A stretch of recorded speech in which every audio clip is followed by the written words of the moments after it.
আপনার পেছনে যদি শত্রু থাকে, আপনাকে যদি বেশি কষ্ট দিয়ে থাকে আপনার শত্রু, সে সময় রাসূলুল্লাহ সাল্লাল্লাহু আলাইহি সাল্লামের শেখানো একটি দোয়া সকালে বিকালে পাঠ করুন।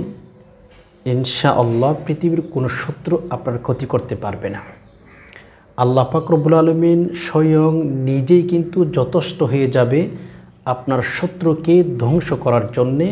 আপনার শত্রুকে আল্লাহ পাক রব্বুল আলামিন ধ্বংস করে দেবে। ছোট্ট একটি দোয়া আমি স্ক্রিন উচ্চারণ দিয়ে দেব, দেন শব্দ শব্দ আপনারা শিখে নিতে পারবেন। একটু সবর করে ভিডিওটি শুরু থেকে শেষ অবধি দেখতেই থাকুন। সম্মানিত দিনী ভাই বোন, এখনও যারা লাইক করেন নাই অবশ্যই একটি লাইক দিয়ে ফেলেন, চ্যানেলটি সাবস্ক্রাইব করে পাশেই থাকুন। দেখুন, আমরা যারা পৃথিবীতেই জন্মগ্রহণ করেছি, আমরা পৃথিবীতে যারাই বসবাস করি, পৃথিবীর প্রতিটি মানুষের ক্ষেত্রে কিন্তু আপনি যদি অ্যানালাইসিস করেন শত্রু পাবেন কম আর বেশ।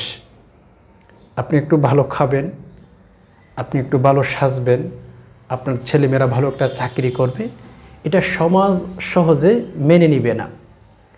সমাজ সহজে আপনাকে উঠতে দিবে না সমাজের মধ্যে।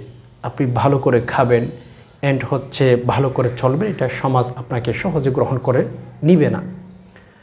মানুষ এই যে চিন্তাটা করতে করতে এমন অবস্থায় চলে যায় মানুষ যে একেবারে তার পেছনে লেগে থাকে, ভাই ভাইয়ের পেছনে লেগে থাকে, বন্ধু বন্ধুর পেছনে লেগে থাকে ক্ষতি করার জন্য। অবশ্যই আমাদের এখানে একটা হাদিসের কথা অবশ্যই মাথায় রাখতে হবে। একজন মানুষ ভালো খাবে, ভালো পড়বে, আপনি কিন্তু তার পেছনে শত্রু হিসাবে দাঁড়াবেন না। রাসূলুল্লাহ সাল্লাল্লাহু আলাইহি সাল্লাম বলেছেন, মান সালিমাল মুসলিমুনা মিন লিসানিহি ওয়া ইয়াদিহি। কাটি মানুষ, কাটি মুসলমান ওই সমস্ত ইমানদার নারী পুরুষ যারা নিজ হাতে নিজের অঙ্গ প্রত্যঙ্গ দ্বারা অন্যান্য মানুষকে কষ্ট না দিয়ে থাকে, রাসূলুল্লাহ সাল্লাল্লাহু আলাইহি সাল্লাম বলেছেন তারাই হচ্ছে প্রকৃতপক্ষে কাটি মুমিন, কাটি মুসলমান। তো এখন আমরা কিন্তু ইচ্ছায় অনিচ্ছায় মানুষকে কষ্ট দিয়ে থাকি। মানুষকে কষ্ট দিলে লিস্ট আপনি রাসূলুল্লাহ সাল্লাল্লাহু আলাইহি সাল্লাম যাদেরকে কাটি মুমিন বলেছেন, মুসলমান বলেছেন, তাদের কাতার আপনি থাকবেন না, তাদের কাতার থেকে আপনি বেরিয়ে যাচ্ছেন। এজন্য এরপরেও যদি আপনি সমাজের মধ্যে আপনার পেছনে শত্রু থাকে, আপনাকে কষ্ট দেওয়ার চেষ্টা করে, আমি আপনাকে বলছি রাসূলুল্লাহ সাল্লাল্লাহু আলাইহি সাল্লামের শেখানো দোয়াটি পাঠ করেন। দেখবেন আল্লাহ পাক রব্বুল আলামিন আপনার শত্রুকে শায়েস্ত করে দিয়েছেন, আপনার কোনোভাবেই ক্ষতি করতে পারবে না ইনশাআল্লাহ। বিশ্বাস নিয়ে আল্লাহ পাক রব্বুল আলামিনের উপর তাওয়াক্কুল করে আপনি দোয়াটি সকালে বিকালে পাঠ করেন। আমাদের অবস্থা এমন হয়ে গেছে বর্তমান সময়ে, আমাদের পেছনে যখন শত্রু লেগে থাকে, আমরা যখন একটু কষ্টের মধ্যে পড়ে যাব, তখন কিন্তু আমরা কবিরাজের কাছে চলে যাই, বিভিন্ন মানুষের কাছে চলে যাই। কেন? আমরা যেন ওদের কাছ থেকে সহযোগিতা পাই। অথচ আমি যদি আপনাদেরকে বলি, রাসূলুল্লাহ সাল্লাল্লাহু আলাইহি সাল্লামের জীবনে হায়াতের জিন্দেগিতে নবীজি যতদিন ছিলেন সব কিছু কিন্তু আমাদেরকে শিখিয়ে দিয়েছেন, বাট ওইগুলোর ক্ষেত্রে আমাদের তেমন একটা নজর থাকে না, ওইগুলো আমরা শেখার চেষ্টাও করি না। আপনার আমার পুরা লাইফে, পুরা জীবনে আমাদের যা যা প্রয়োজন আল্লাহ রসুল সাল্লাল্লাহু আলাইহি সাল্লাম আমাদেরকে শিখিয়ে দিয়েছেন।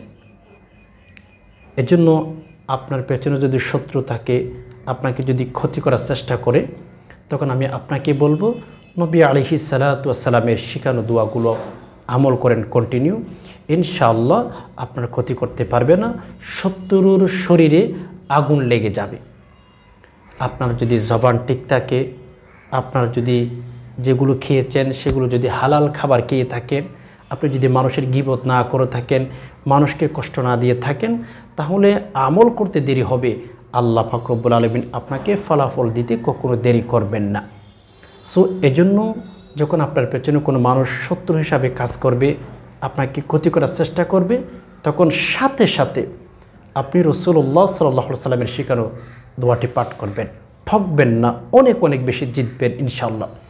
সম্মানিত দিনী ভাই বোন, দোয়াটি আপনারা স্ক্রিনে লক্ষ্য করেন।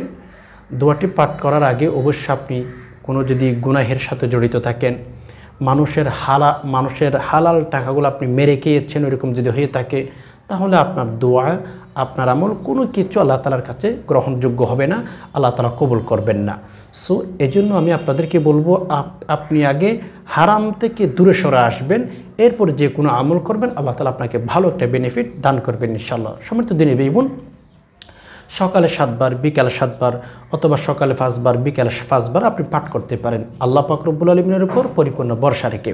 দোয়াটি পাঠ করলে ইনশাআল্লাহ আপনার ক্ষতি কেউ করতে পারবে না। দোয়াটি আপনারা স্ক্রিনে লক্ষ্য করুন, আমার সাথে সাথে 2 একবার রিপিট করুন। দোয়াটি হচ্ছে আল্লাহুম্মা কফিনিহিম বিমা শি'তা। খেয়াল করুন, আল্লাহুম্মা কফিনিহিম বিমা শি'তা, আল্লাহুম্মা কফিনিহিম বিমা শি'তা, আল্লাহুম্মা কফিনিহিম বিমা শি'তা। আল্লাহ পাক রব্বুল আলামিনকে বলতেছেন, আল্লাহ আপনি আমার জন্য যথেষ্ট হয়ে যান। তো এই জন্য এই দোয়াটি যদি সকালে বিকালে পাঠ করতে পারেন, ইনশাআল্লাহ পৃথিবীর কোনো শত্রু আপনার ক্ষতি করতে পারবে না। আল্লাহ তাআলার কাছে দোয়া করে যে, হে আল্লাহ, আমার ভিডিওটি যারা দেখেছেন, আল্লাহ আপনি তাদেরকে সুস্থ রাখুন, অভাব থেকে দূরে রাখুন, আল্লাহ তাদের মনের আশাগুলো আপনি পূরণ করে দিন। আমিন। ওয়া মা আলাইনা ইল্লাল বালাগ। আসসালামু আলাইকুম ওয়া রাহমাতুল্লাহি ওয়া বারাকাতুহু।